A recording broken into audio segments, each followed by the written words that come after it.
Nous avons donc au téléphone ce matin le maire de la commune de Zanyanando, monsieur Justin Kiniko. Monsieur Kiniko, bonjour. Monsieur le maire, bonjour. Oui, oui, bonjour Monsieur Agoy, c'est plutôt Kanepo et non Kiniko. Kanepo, merci beaucoup.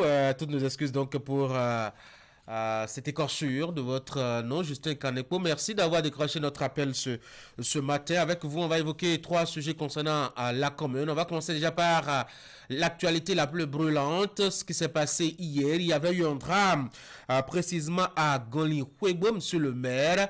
Un véhicule transportant de l'essence de contrebande a explosé et a engagé des vies humaines. Est-ce qu'on peut avoir une idée précise à l'heure actuelle du bilan de ce drame-là?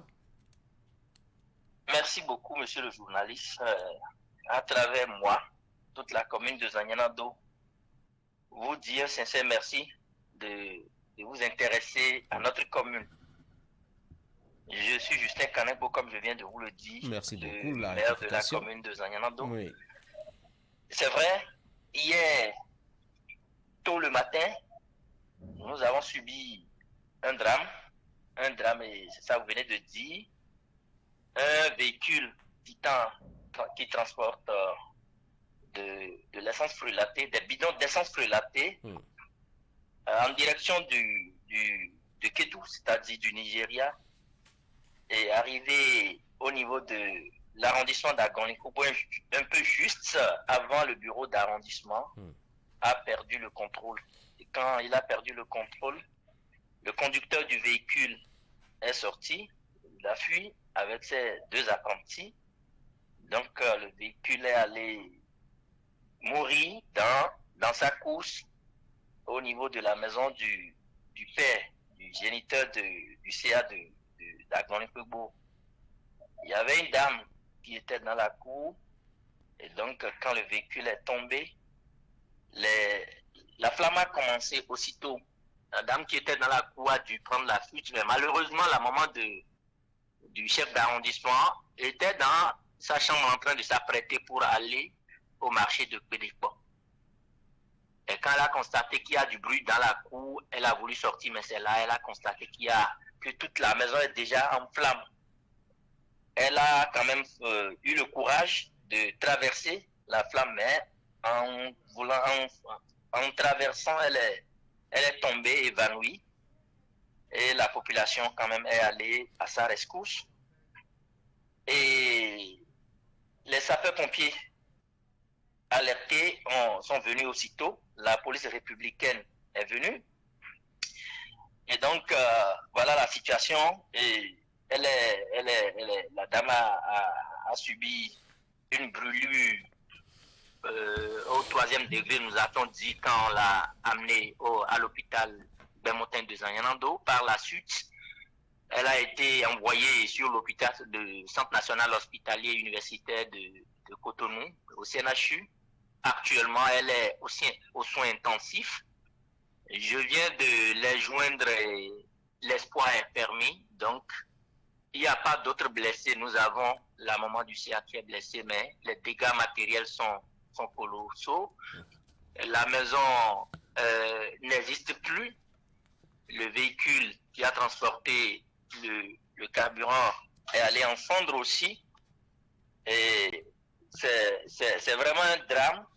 Et en résumé, voilà le bilan que je peux vous faire. Alors, il y avait les premières informations qui nous étaient parvenues, établissant, je dois dire, un bilan d'un mort, de plusieurs blessés ou brûlés graves à des degrés divers. Pour vous, votre information, c'est bien confirmé. On n'a qu'une seule personne brûlée et ça s'arrête là.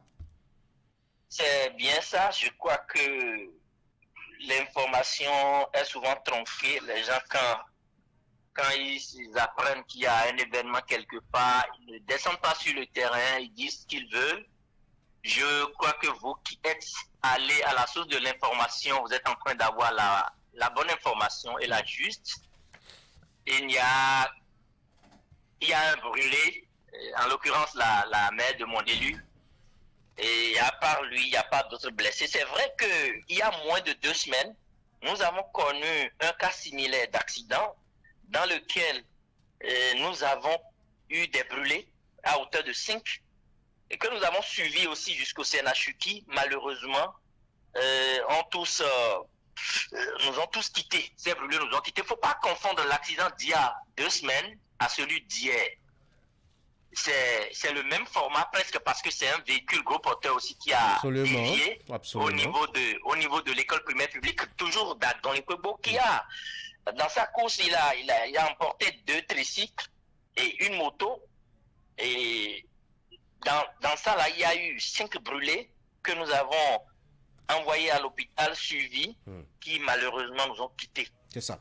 Ben, c'est différent de l'incendie d'hier, où nous avions eu une seule personne brûlée. Une seule blessée brûlée, qui actuellement est aux soins intensifs et qui va aller mieux. Plaise au Seigneur.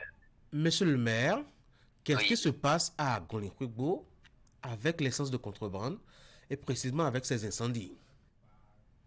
Monsieur le journaliste, ce qui se passe à Gonlikwebo, je ne saurais le dire. Vous savez très bien ce qui se passe avec cette affaire de l'essence de contrebande qui, dans notre pays, nourrit des milliers de familles.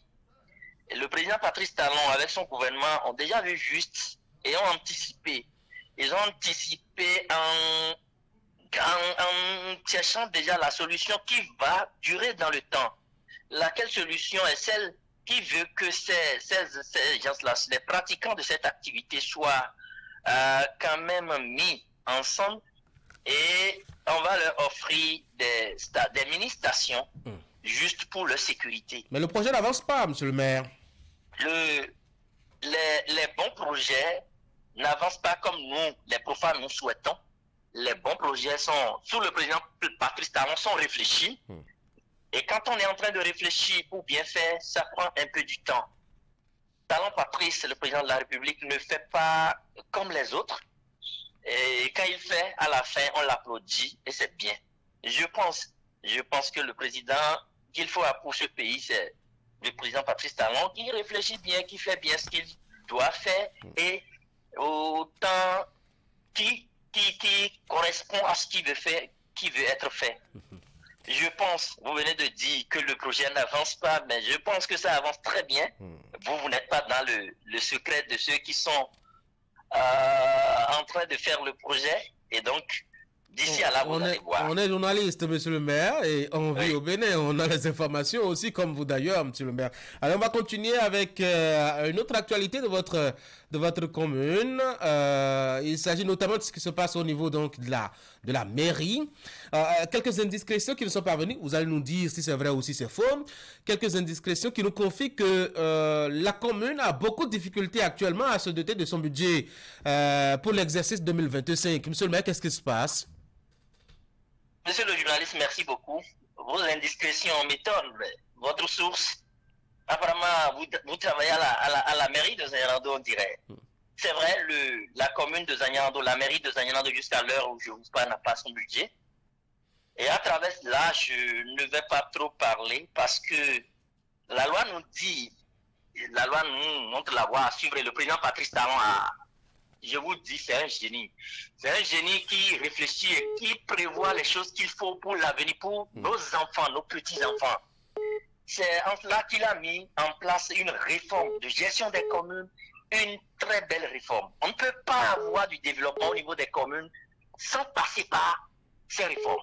C'est vrai, aucune œuvre humaine n'est parfaite. Absolument. On aura certainement des choses à corriger, à revoir. Mais je vous dis, en tant que maître depuis près de 5 ans, et avec la lecture croisée que je fais des anciennes dispositions et celles actuelles en ce qui concerne la gestion des communes, je crois que si le Bénin veut vraiment aller au développement à la base, on ne peut que applaudir ces réformes-là. Malheureusement, mais alors, oui, monsieur le journaliste, oui, le président Patrice Talon et ses acolytes que nous sommes, nous ne sommes pas aimés par les cadres techniques envoyés à la commune de Zanyarando, en l'occurrence le chef actuel de la gestion de l'administration, mais je sais que la loi nous dit le comportement à tenir. Sinon, comment pouvez-vous comprendre que jusqu'à l'heure où je vous parle, le débat d'orientation budgétaire qui devrait être fait à la fin de la première quinzaine du mois d'août, en l'occurrence le 14 août 2024 jusqu'à aujourd'hui, le secrétariat administratif de Zanyando n'a pas pu mettre ce débat les documents de ce débat à la disposition des élus que nous sommes, les budgets. Vous allez constater que la loi dit qu'au plus tard, le 31 octobre de l'année N, le budget de l'année N+1, pardon, doit être voté. Mais actuellement, à la mairie de Zanyando, moi, maire qui vous parle, les documents budgétaires que je dois avoir sous la main pour pouvoir convoquer les différentes sessions, en l'occurrence, la session du conseil de supervision et celle du conseil communal, je ne les ai pas jusqu'à présent. C'est dommage. Oui, les performances de ma commune... Monsieur le maire, vous parlez comme si vous êtes tout impuissant et que vous n'avez aucun rôle, aucun contrôle, aucun pouvoir sur l'administration.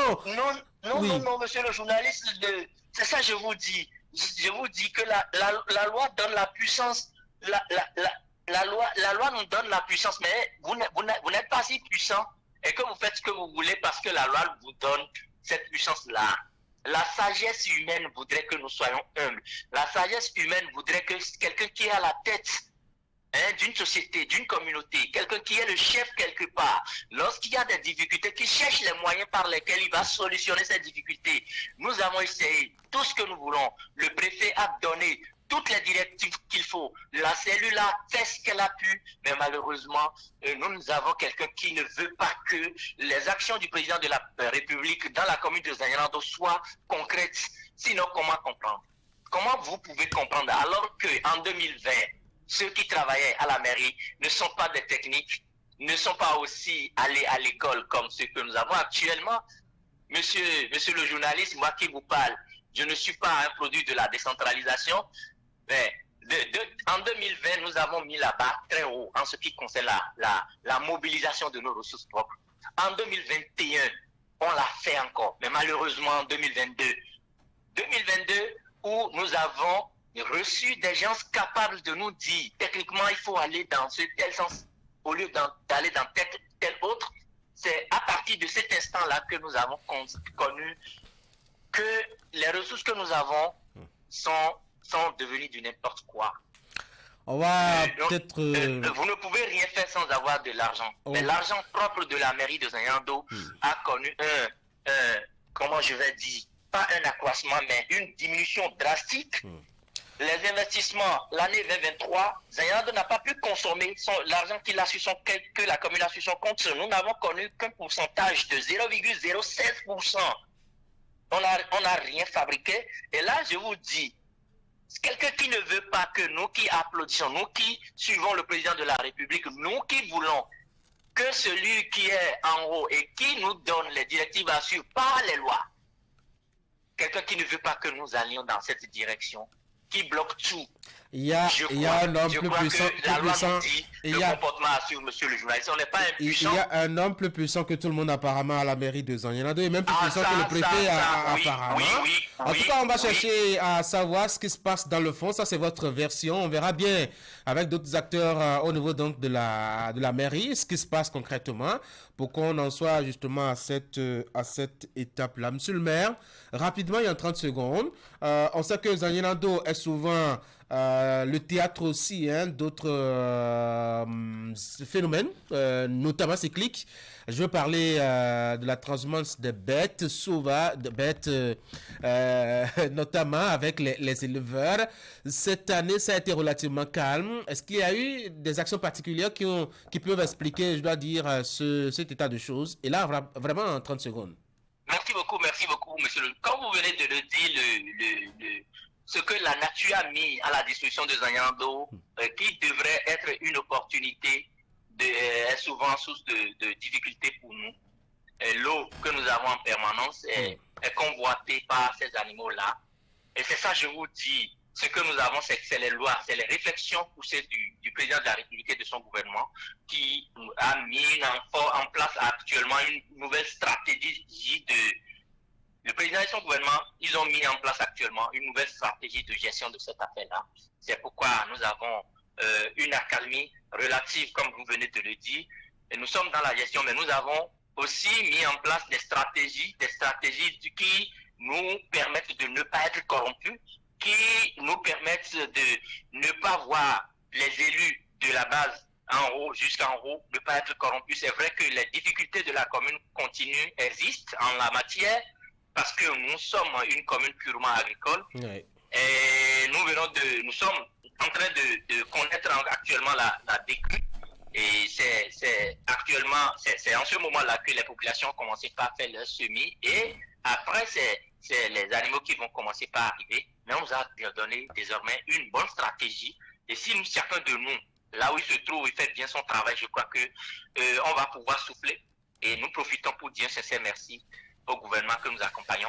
Ouais. Le gouvernement du président Patrice Talon, qui réfléchit très bien, qui est très stratégique, et je dis bravo président, bravo à tous les... Merci beaucoup à vous, monsieur le maire. Je rappelle que vous êtes Justin Kanekpo, vous êtes maire de la commune de Zayando. Vous étiez au téléphone en direct sur l'Actu Matin sur 2 ou 3 sujets, notamment ce drame intervenu à Gonekogbo hier avec l'explosion d'un camion transportant de l'essence de contrebande. Vous nous rappelez, précisez qu'il y a eu une personne brûlée en hospitalisation et en observation actuellement. En dehors de ça, on a parlé de la situation au niveau donc de la mairie avec la difficulté de la commune à se doter de son budget pour l'année 2025. Et puis on a dit 2 mots au sujet de la transhumance des bêtes qui, ma foi, a fait observer moins de dégâts, en tout cas pour cette année 2024. Bonne journée, monsieur le maire. Merci beaucoup. Bonne journée à vous. Merci. Retour à Cotonou. Il y a un candidat Rourinto qui s'impatiente et j'imagine vous aussi, puisqu'hier c'était donc la 4e journée, le début de la 4e journée de la Champions League. Beaucoup de matchs joués. Allez, rapidement on vous en rend compte. Voici Sport Matin.